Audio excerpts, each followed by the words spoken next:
Hi, everybody. Welcome to the June episode of the Flow Pro Show. I'm Sandy Ucia, coming to you from Northern California, again, this month where I'm stuck. And I'm Daniel Laskowitz, and I'm always from Utrecht. I never change anything here. It's always Utrecht.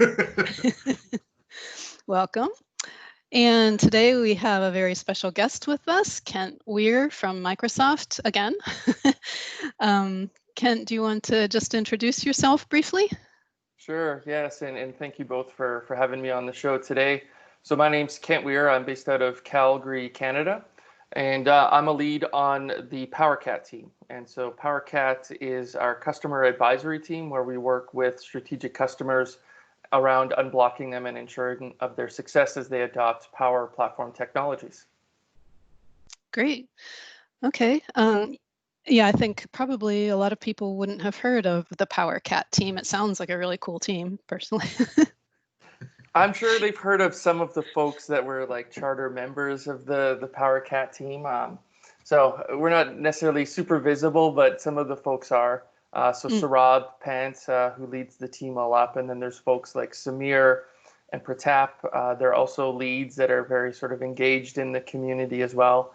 And then also, I'm sure you folks have all heard of the Center of Excellence Starter Kit, which is a starter kit that is actually provided by the PowerCat team as well. So we've got folks like Manuela, who's been instrumental in that, and also folks like Denise, and then Jennifer as well. And I'm sure there's others, but those are some of the folks that have been deeply engaged on that specific capability. So. Oh, okay. All right. That's all really good to know. And so we'll be asking you to chip in a little bit during our news segments, if you don't mind, and then we'll turn things over to you for the kind of the second half to go through possibly some demos and talk about whatever you'd like to talk about, I guess. Sure. All right. All right, so it's been a little while since we did some Flow news. In our last show, we had basically an Ask Me Anything with Charles Lamanna. If you missed it, it was really, really good, and you should go watch it on our YouTube channel. But we just did that for the whole hour, which was awesome, but we didn't do any Flow news. So, but we decided to just pick up from after that show as far as the dates of the blog posts and things. So first up is the new Office 365 Groups Mail connector. There's always been, well, I don't know about always, but there's been the Office 365 Groups connector, but this gives you access to the group mailboxes.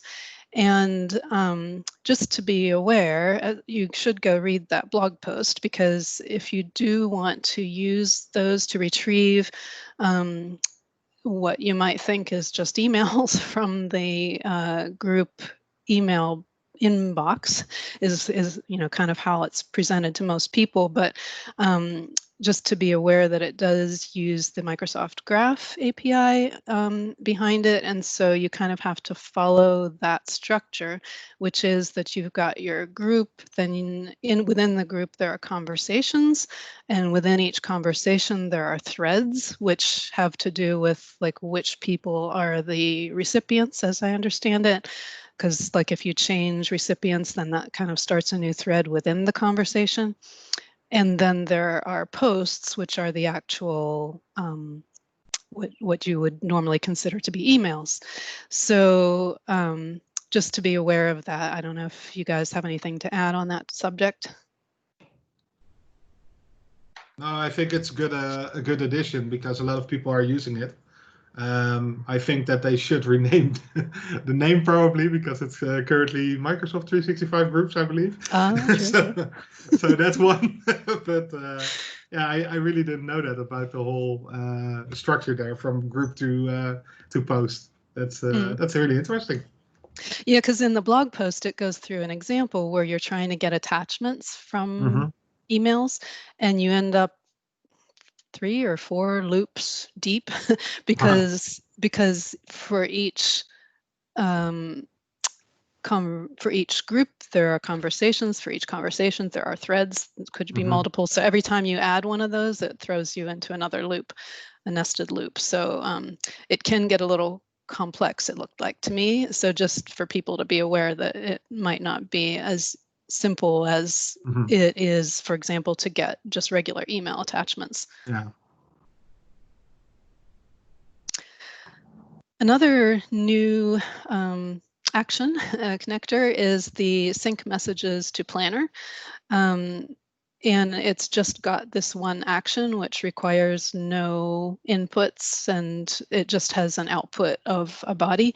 But so this connector was listed in a blog post on the Flow blog, and I tried using it, but it errored, I think, because you first have to set something up in your Microsoft 365 Admin Center for Planner syncing, but that's currently not yet available in my targeted release tenant anyway, nor yours, Daniel, right? No, I haven't seen it yet. So maybe the flow action is a little premature if nobody can actually use it yet, but yeah.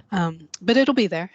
And the idea, as I understand it, is then I guess with the planner syncing option in the admin center, you would set up a specific plan for these to go into, to the messages to go into, and then you could maybe assign them to people or keep them on your to-do list to action them, you know, for different things, like maybe whether or not you need to communicate with your team about them, or things like that. Which is, I think, a really good idea, but it's not quite baked yet.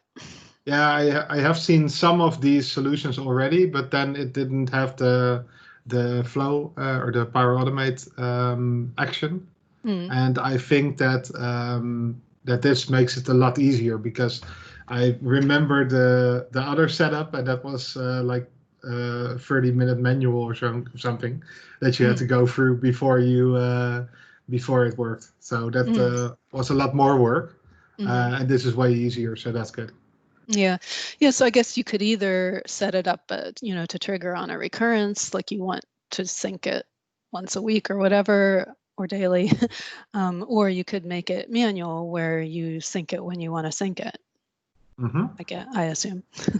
So does this show up as a single connector and single action? Yep.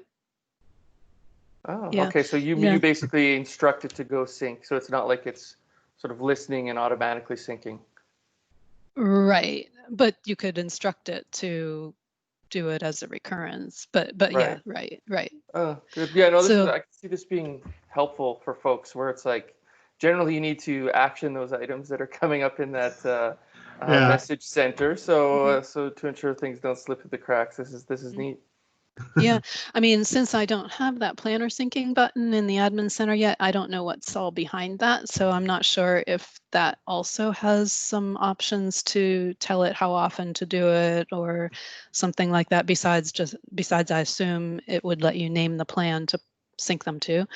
But I don't know what other options are going to be there. So we'll have to kind of wait and see on that. Maybe we'll follow up next month if it appears. Sounds good. Sounds like a YouTube video, Daniel. There you go. Another one. Okay. Over to you, Daniel, for this one. The next one is about the AI Builder dedicated actions. Before we had to use the CDS connector for the AI Builder actions, and they now have their own connector. And with the growing AI models that you can use in here, it kind of makes sense that we get a separate connector for this.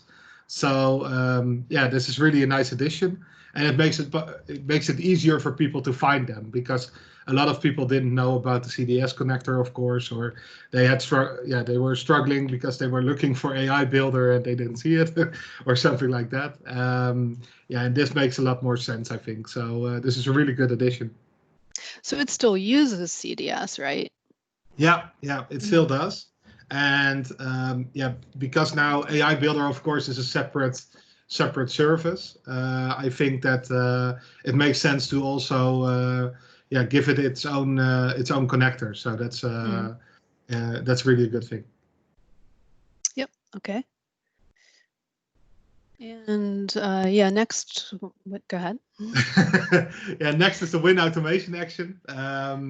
That's an action that they really just released. I believe yesterday was the blog post or the day before. Oh, okay. I didn't Yeah, I realize think it was so. that Yeah. recent. Yesterday, yeah. So yeah, it's really new, and this is a way where you can trigger WinAutomation processes from a UI flow. Before you had to do all kinds of things to make it work. So you needed to start a UI flow, then open command line, for instance, and then put in a text in there, and then it could trigger the WinAutomation process. And that took a lot of time before it finally ran the WinAutomation process. And now it's really easy to use, and you can just enter a path in here and add some command-line arguments if you want some inputs in there. Yeah, and then you can go on with that. Okay, cool. And you've already done a video on it, I saw. Yeah, I did a couple of videos on it already. I was really quick. like this. I really like this feature because it makes it way easier to trigger WinAutomation. And WinAutomation, I really like it. I think that it's already really mature to use RPA there, and it's really fast. I'm really surprised by how fast it is. So I think Microsoft did a really good job with the purchase of the company that owns them. So the acquisition is a really good good job. Okay, and I think we might be going to hear a bit more from Kent on this topic as well. I think so. You bet. All Yeah. Okay, cool. And then, as usual, we'll talk some community highlights. So first, I wanted to mention that John Liu, Flow Ninja, has a little series of videos out recently about provisioning modern lists and sites using standard Power Automate actions, not requiring Azure functions, for example. So that's good news for people who need to do that. I think it's not super simple, probably, knowing John, but it's a way, and so that yeah, keeps you from needing to use like the premium actions, basically. Yeah. So what I think is that provisioning sites and lists, if you want to do these type of scenarios, I think that it's not really for the amateurs or like the people who don't have a lot of experience with this. So I think that it also should be used by people who have a lot of understanding about this. So I think the simple thing, it could probably be simpler, but it's still an HTTP request, so it's for advanced users, of course. Yeah, but good to look through patterns like that for sure. Yeah, totally. Thanks, John. Yeah, and then we have, of course, the BPM Toolkit and Power Automate in a Day by Serge Luca, and Serge was also in here, so that's cool. He just released the BPM Toolkit. And you can watch the YouTube video there. It's really cool. It has tons of patterns in there. He shows an example of what he did at a customer with I think it's case management, how he calls it, and it contains lots of good info in there. And next to that, he also posted an update of Power Automate in a Day. And we already know that for a while, of course, Power Automate in a Day. But he also recently updated that with the help of some others, I believe. So that's a good thing to check that out as well. Cool. Yeah. And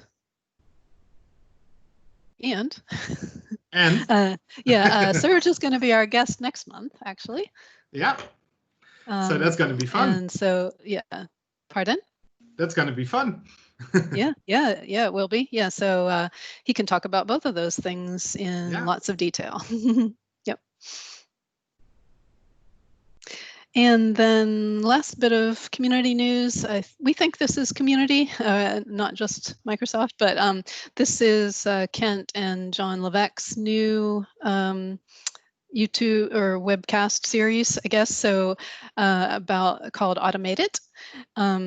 So do you want to talk a little bit about that, Kent? You've got 2 episodes out now, right? I think the second one maybe just came out.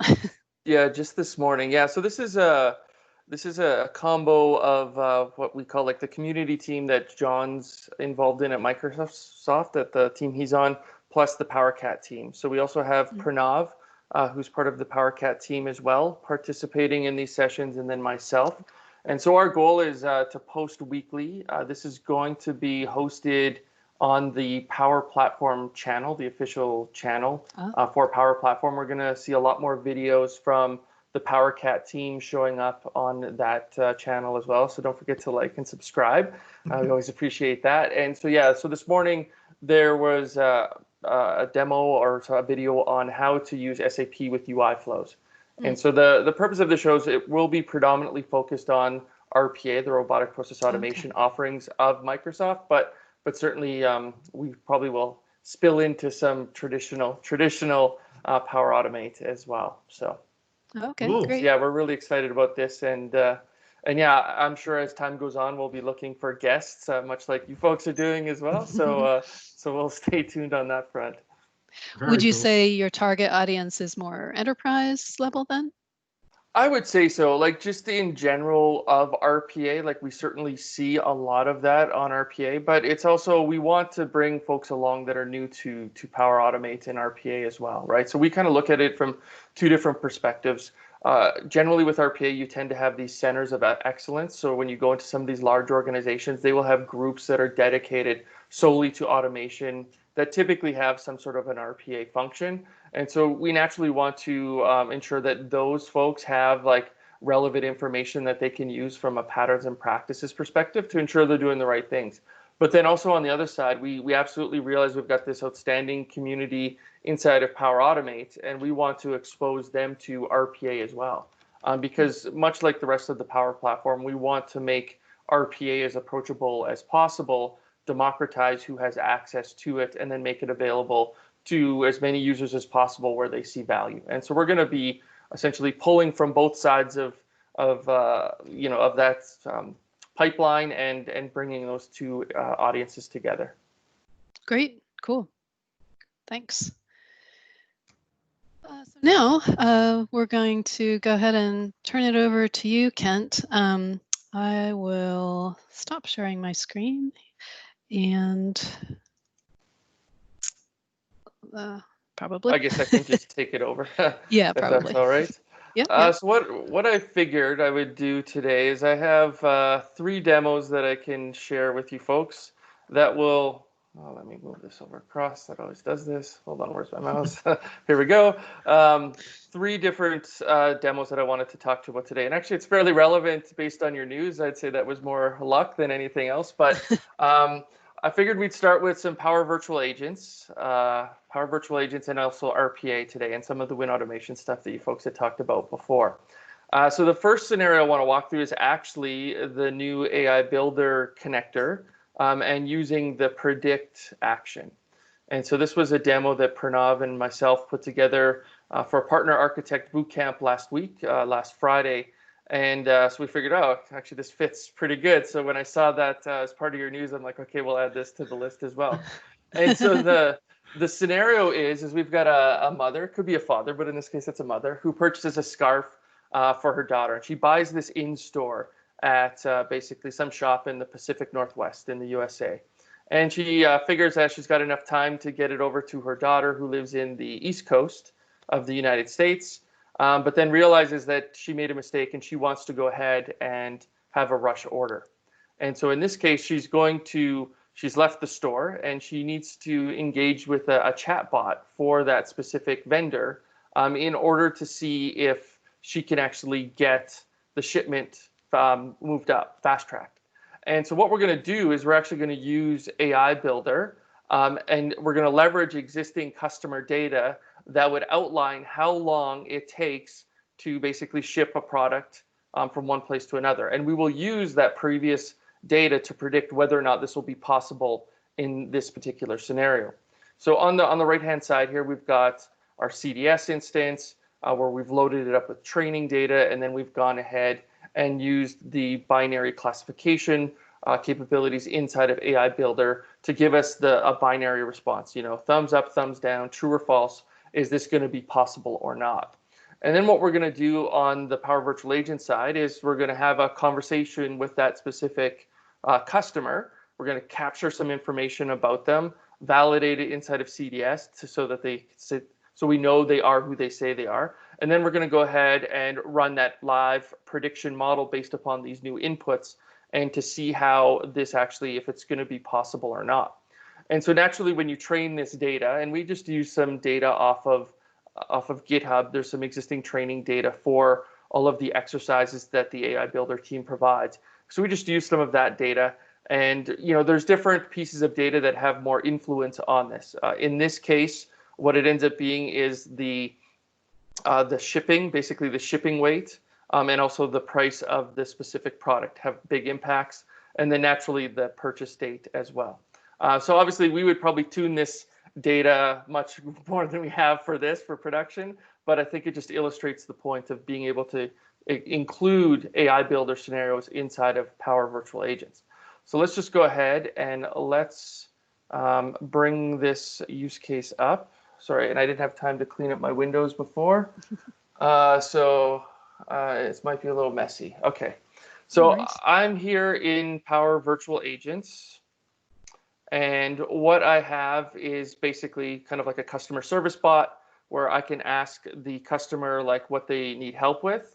And, if they want to expedite shipping or store hours, and obviously I could build this out based upon, more business requirements.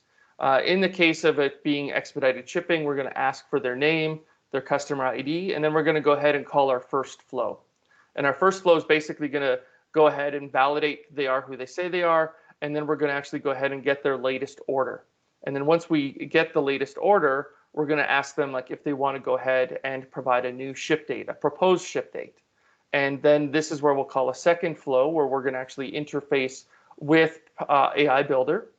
And it's going to give us a prediction. And then we can ask them, do you want to go ahead and proceed with updating the shipping, yes or no? And that's basically how this is all going to line up. So I can go ahead and start inside of Power Virtual Agents. And just a bit of a plug for Power Virtual Agents. Like this is one of the things that I love about this product, and I'm not just saying this, is that the extensibility with Power Automate really makes this unique, right? From a low-code perspective, we now can take a customer-facing scenario and extend it to like so many different possibilities. And this is largely through the connectors that exist as part of the Power Platform. And all of the different endpoints that we can talk to. In this case, it's going to be CDS and it's going to be AI Builder, but it could be like, well, I hate to plug it, but it could be like a Salesforce. It could be a ServiceNow. It could be a Workday. It could be all of these other SaaS applications that we now have access to as well. And then if you get into a scenario where that's not enough extensibility, we can also plug in Azure Bot Framework skills. So if you really need to provide some really high-level customization, you can go ahead and extend it from that perspective. And then the last sort of marketing promo, I'll say, like another common use case we see with Power Virtual Agents is naturally escalating to a live agent. And this is where we have direct integration with what's called Omnichannel. It's part of a Dynamics offering where we can actually plug this into a live agent scenario where you start to have queues and live agents that are picking up requests from chatbots off of queues. And so what you can use is the natural language processing that's found in Power Virtual Agents to do a lot of like deflection and self-service. And then if you get to a point in the conversation where it's just not working out, like let's be friends, but get me to a live agent, then you can go ahead and escalate it. And then a live agent gets plugged into it, which is pretty awesome. And we're seeing that across the board when we're working with customers.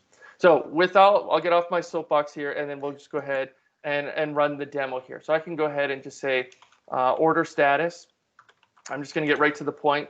Forget greetings. We're just going to go right to down to business. And then I'm going to get prompted for what am I looking for. In this case, I'll say expedited shipping. What is my name? In this case, I'm representing Jennifer's today. And then also I need to provide a customer ID as well. And so now it's going to go kick off our first flow, and we're just going to go validate against CDS, like I am who I say I am. And this happens to be that scarf that the daughter in East Coast is interested in. And so one plug I'll come out and say right now, within Power Virtual Agents, we don't have support for adaptive cards through Power Virtual Agents. We can leverage adaptive cards through bot framework skills, and that will come in the fullness of time. But we are able to use Markdown in order to go ahead and basically provide a richer experience than we would have otherwise, right? So here I've got bold, and I can go ahead and include an image. In this case, like this is an image that, the image itself is stored in blob storage, but I've got the link sitting inside of a CDS table that I can go ahead and pull. And so we have some opportunities to improve the experience and make it a richer experience as well. Kent, now, isn't this easier for citizen developers? Markdown? Oh, 100% at this point. Yeah, and I'll show you in the flow. It's, it might seem a little bit obscure, like why you have to do what you have to do, but it's not overly complicated once you learn what italics is, what bold is, and what image is. And there's a GitHub cheat sheet, which I always refer to. I always like do a web search on that, and it tells me right what I need to do, and then I just go in and finish up there. And I think it's easier for citizen developers to do that instead of an adaptive card, for instance. I know adaptive cards can do a lot more, but it's probably a lot easier for people to pick up. Yeah, for sure. I think it all depends on your scenario, but like for some of the simpler scenarios, absolutely just use Markdown and you'll be good. It will be nice with adaptive cards where you can have dynamic lists, and I know that's a feature that's been high on your list, Daniel, but like that'll unlock some of those scenarios as we move forward too. So in this case, I need to provide a date, and I'm going to go ahead and let's fast track this, and we'll say for the 28th. I'm hoping to get it on the 28th. And so I can go ahead, and this is now going to call our second flow. This one does take a little bit longer because we are going to reach out to our AI builder and our model, our binary classification model, and then we're going to get a response back giving us, whether or not it's possible. And in this case, it's a 64% likelihood of receiving it. And so I can go ahead and say, yeah, I'll take my chances, and then hopefully the daughter will be happy with that. And then I can just go ahead and say, yeah, that answered my question. And I'm super happy with this experience, so I'm going to give it a five stars here. Now, in terms of like what did it take on the back end to go ahead and build this, this is the first flow. And so this is the flow that's going to basically return this information. We're going to pass a couple inputs in, the customer ID and then the name. And then inside of the flow itself, we can go ahead and just do some very simple validations against CDS. I've got some variables just to sort of capture my markup, my basically content. And in here, oh, sorry, I'm on the wrong one. Here, what's happening is I've got, as I mentioned, a couple variables. We're going to go ahead and list records for that specific customer ID. And then we're simply just going to go ahead and check to see if the name matches. If the name doesn't match, then we'll basically just update our variable, which we will use as part of our response. And then provided it's happy path, we're then going to go ahead and get their latest product by passing in their customer ID. And then what we'll go ahead and do is I'm going to go ahead and this is going to, because technically this is going to return an array. So this is why I have a loop here. But what I'm going to go ahead and do is go ahead and assemble that payload that'll get sent back to the chatbot canvas. And this is the markdown that we talked about. Things like when you have stars, that represents it's going to be bold. We can use this backslash as a way of entering a new line. And you always have to have text after that new line. Otherwise, you're going to see this backslash in your content. So just be aware of that. Same thing here with price. We've done that. I've just got a function or an expression here just to truncate essentially the date because we don't want to have the timestamp. And then here's where we're going to go ahead and include the image URL. So the image URL is stored in CDS. The data itself is inside of blob storage, but I'm going to use just this is the markdown for representing the image URL. I'm also going to go ahead and capture the order ID, and then I'm going to pass it back. And so here, this is why I'm using a variable, because I've got a couple different scenarios where I will go ahead and set the content earlier upstream. And then regardless of what path I have, I only have one action to return it back. And so that's the method to that madness there. Because the other thing is I don't want if I know the person's order ID, I don't want to go ahead and ask them for it. So that's why I'm storing it in this variable here. And then when it comes to our second flow, I'm going to pass it into the second flow and then also capture the date. And so this is our second flow. And this is, once again, just have some variables up top. I'm going to see, because there's always someone that's going to try to ship something in the past. So I'm just doing a check to see if the new date is greater than the original date. And provided it is, we'll go ahead and we will get more information about the product itself based upon that order ID, because we need to go ahead and pass that into our predict action. And so we've got like the new customer date, the new estimated delivery date that we would prefer, our order ID, and then these would be other values related to the product, right? So I talked about the freight value. This is basically the weight, and then price also having an influence as well. You can think about it this way. It's probably easier to send a scarf through Expedited than it is to send a piano, right? And so that's part of the reason why the freight value is indexed the way it is. Then what we'll do is just save the prediction, save the likelihood. It gives you this big long decimal. I'm just going to go ahead and basically truncate that. And then once again, use Markdown just to give some richer formatting in terms of returning that response. And then we'll include that response back to the chatbot. So yeah, so that's scenario number one, or demo number one. Cool. Yeah, really cool. Yeah, if anybody has any questions on that, you can feel free to post them in the chat, and then we can raise those after. Sure. Okay, then the next scenario I want to get to involves Power Virtual Agents again, and then we'll save RPA for the end. And so this is another relatively new capability found inside of Power Virtual Agents. So I don't know if I didn't see last episode, so I don't know if you covered it or not, but Power Virtual Agents now supports solutions. And so they didn't previously. And one of the benefits of supporting solutions is now we can transport our bot from one environment to another. And so that was a key feature that was previously missing for customers. And so naturally, as we're working with these enterprise customers, they do want to explore in a dev or sandbox environment, then promote it to like a test environment where basically their business can go through UAT, and then obviously have your production environment as well. And so now we have the ability to support this. And so one thing I'll just call out first is how you know that you can go ahead and do this is you log into Power Virtual Agents. There is an environment picker. It shows up here. And you'll, for every environment you have access to, you'll be able to see the bots that you have access to. And then what you can go ahead and do is, for a while there, we had this process to migrate bots. Every bot should now be migrated at this point, and you should have full support for solutions. And so to export and import a bot, they're pushing you towards the Power Apps Solution Explorer. For me, I always go to the Flow Solution Explorer, which is essentially the same thing, but it's a force of habit.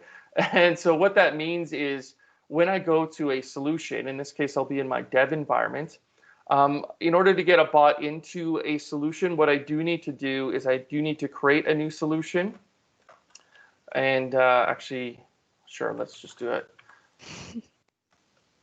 And then what I can do is I would go ahead and add to that solution, add an existing item to that solution. And that's where I can go into here and then find chatbot. And when I select chatbot, it'll then discover any bots in that specific environment, and then it'll go ahead and add it to this solution. Now, I'm not going to do that because I've already done it in the past. And so that's what happens is here, if I go into my PVA Solution ALM, I will see my bot and all of the related subcomponents of the bot. And so here we can see the type. So chatbot is truly the chatbot. And if I click this, I'll get transitioned over to the PVA Maker portal. Otherwise, we can see all of the topics, both system and user topics that have been created. And then also there's just some entities under the hood and some analytics that are being tracked as well.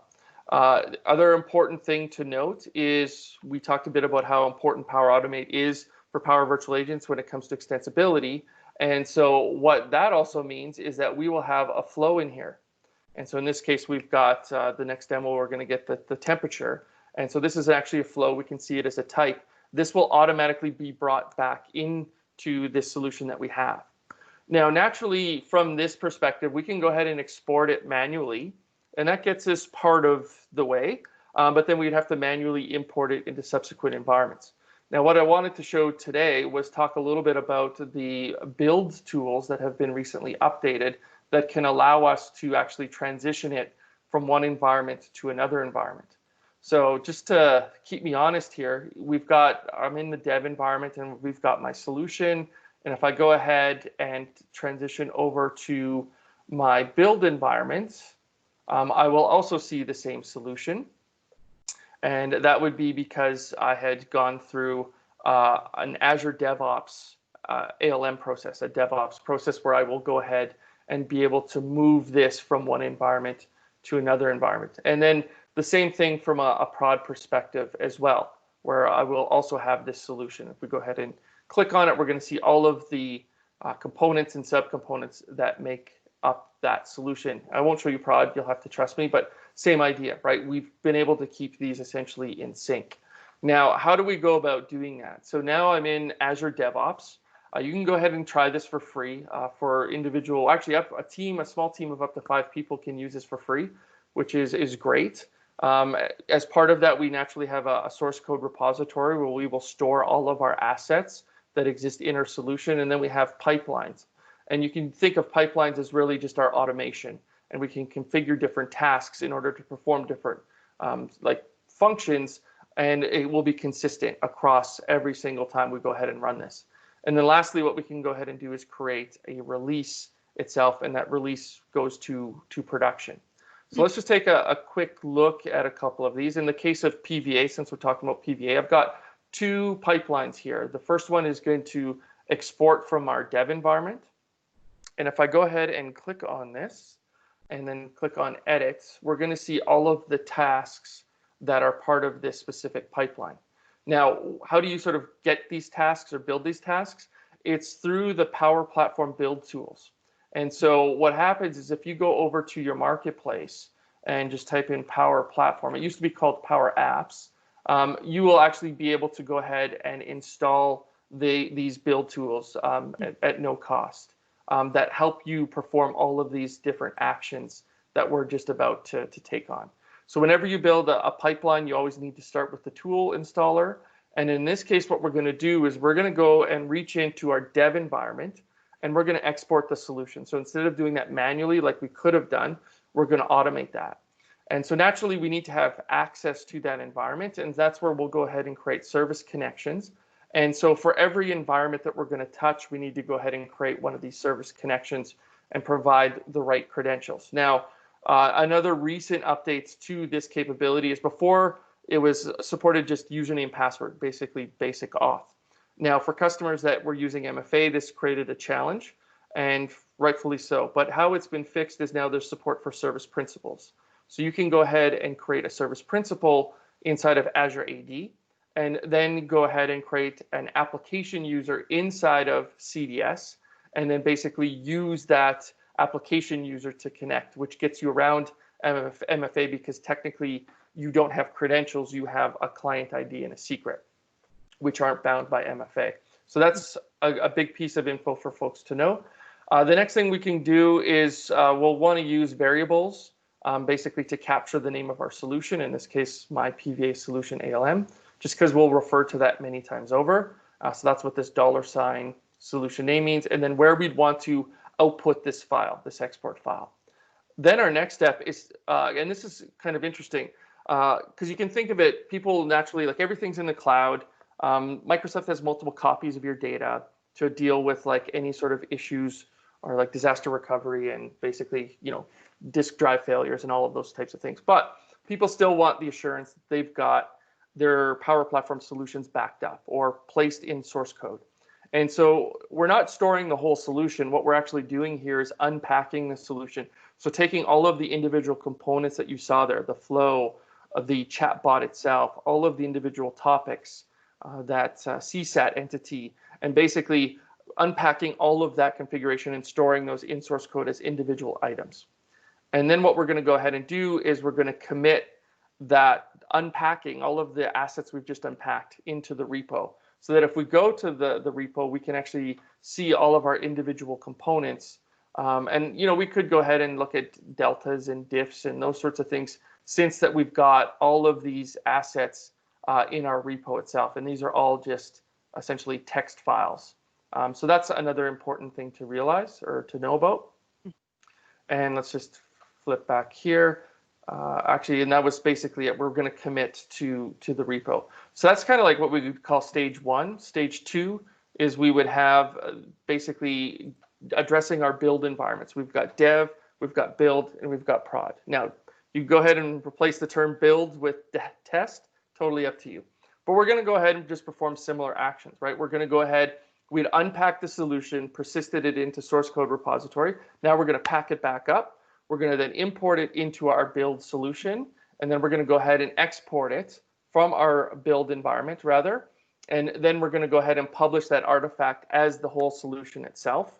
And we will then basically persist that inside of DevOps.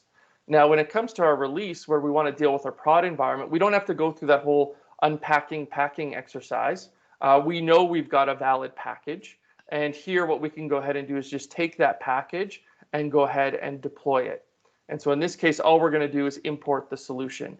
And here you can see that we're importing it into our prod environment. And so this just allows you to have some consistency. And basically how you would go about running it is just by clicking on the buttons here where it's like basically execute the pipeline.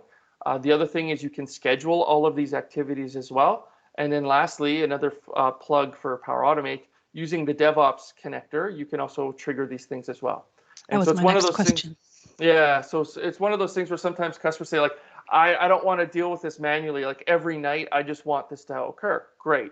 Go ahead and schedule it, and it'll basically execute for you.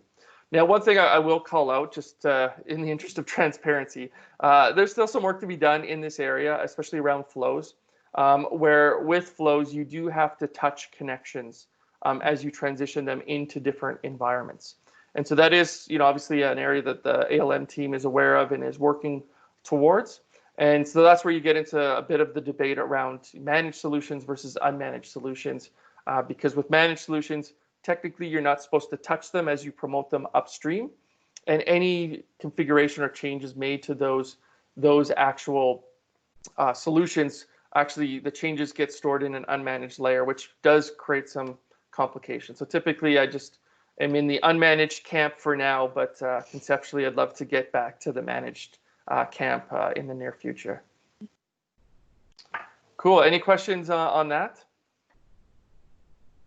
I don't see any in the chat, but I found that really interesting. That's a great explanation. Thanks.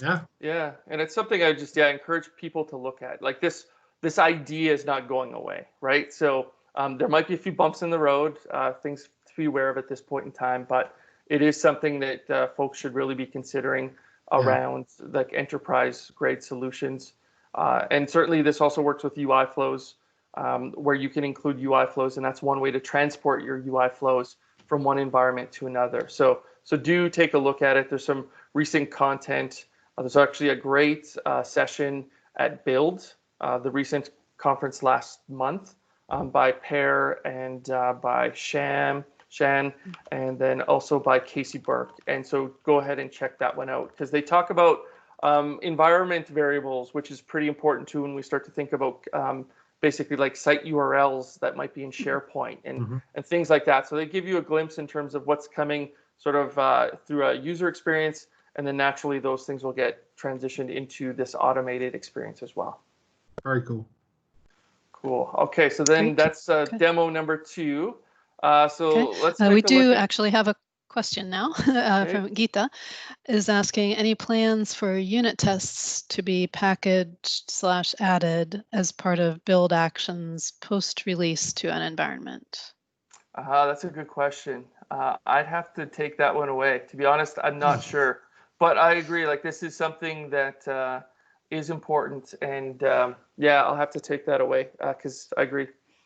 This would be useful. As that's part of the whole maturity cycle, right? As you start to do this now, how do you do the automated testing when you do a deployment, right? So naturally, that makes a lot of sense.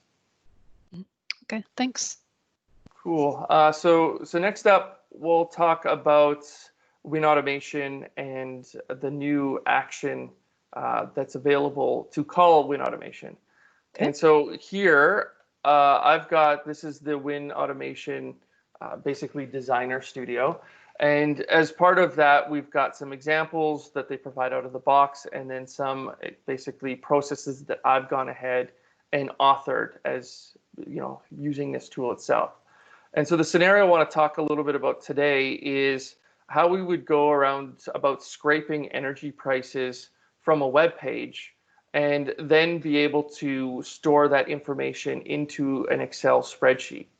And so I've spent a good part of my career working in the energy sector, and people are naturally very interested in the prices of energy because it can have a big impact on their business. And so here in Alberta, where I live, there is we've got a deregulated market, and we have basically an agency, I guess I would call them, called ISO, where they will go ahead and give out the daily average pool price, and it's always like a day behind. So we can see, like, here's for the 23rd, this was essentially all of the cost per megawatt hours for energy, a unit of energy. And so if you think about whether you're producing energy or you're consuming energy, pricing, especially when you're a large industrial organization, there's a big impact to basically your costs or your profits, depending upon what side of that coin you are on. And so what I want to do as part of this exercise is I want to go ahead and scrape that price every single day and then go ahead and add it to an Excel spreadsheet. And obviously I can go ahead and do some manipulation and that sort of thing. So I went ahead and ran this before just to make sure it works. So let's just go ahead and delete the data from yesterday, which was the 23rd. But what I'm essentially going to go ahead and do is I'm going to go ahead and run this every single day. I'm going to go ahead and get the latest prices. I'm going to essentially download them into a temporary Excel spreadsheet, and then I'm going to go ahead and retrieve the top row, and I'm then going to insert the top row inside of my master or spreadsheet, and then I'm going to go ahead and perform a calculation. As part of this process, I'm going to use an input, sort of my cost basis price, and then I want to go ahead and subtract it from the average and just see the variance. And so what we can see here is when you're on a fixed price where you have your own cost basis, you could be saving money when, say, the weather's warm. But when the weather's cool, and it's always unpredictable in Canada, it actually could be more expensive in the case of these two dates. And so that's what we're going to go ahead and try to achieve today, and we're going to use WinAutomation to help with that. And so one thing I'd call out about WinAutomation that I particularly enjoy is what they call actions. So you can kind of think of actions in WinAutomation kind of like Power Automate, where they're almost like functions, like they allow us to perform a specific task. And in this case, when it comes to Excel, there's a bunch of them that really help us out. And so to perform some of these options using recording wouldn't be awesome. Like that would not be the greatest experience. And then I would also say, naturally, if you can connect to an Excel spreadsheet where you've got a table, there's some things that you can do quite easily in Power Automate, but I would argue these tend to be more complex than what you would be able to do using that connector. And so this is something where I can go ahead and use these actions to automate my process. And this Excel spreadsheet can be just on your desktop, right? Like on your computer, not in the cloud, correct? Correct, yeah. Like so in this specific example, this is stored locally on my desktop. It could be in a network file share as well. I guess in theory, you could always pull it from OneDrive and store it locally, and then do the sync thing as well. In this case, it is a local, because you can think of when we think about RPA is that you're very dependent upon like that end device, right? Whether that's like a laptop or physical computer, like a desktop for an end user, or you're running a VM in the cloud, right? You always need to have that runtime that's going to go ahead and help execute all of those specific actions. And that's what's going on here. Like in this case, what we're doing is we're going to go ahead and create this temporary Excel spreadsheet, which will basically close and not save. But in terms of our core spreadsheet we want to update, we're going to go ahead and look for it on the file system itself. And we're going to go ahead and open it and attach to it. And so that's the WinAutomation side. And then just in terms of what this looks like inside of Power Automate. Now, I've kept this extremely simple on the sort of automated flow side of things, where we just have a button where I'm going to ask for my cost basis, and then I'm going to go ahead and call a UI flow and pass that as a parameter. Now, if we head over to UI flows, you might be wondering, okay, well, how does WinAutomation get, brought into the picture here? And WinAutomation is going to surface inside of our UI flow itself. Let's give it a moment. Okay, so here is my WinAutomation process. I can go ahead and edit it.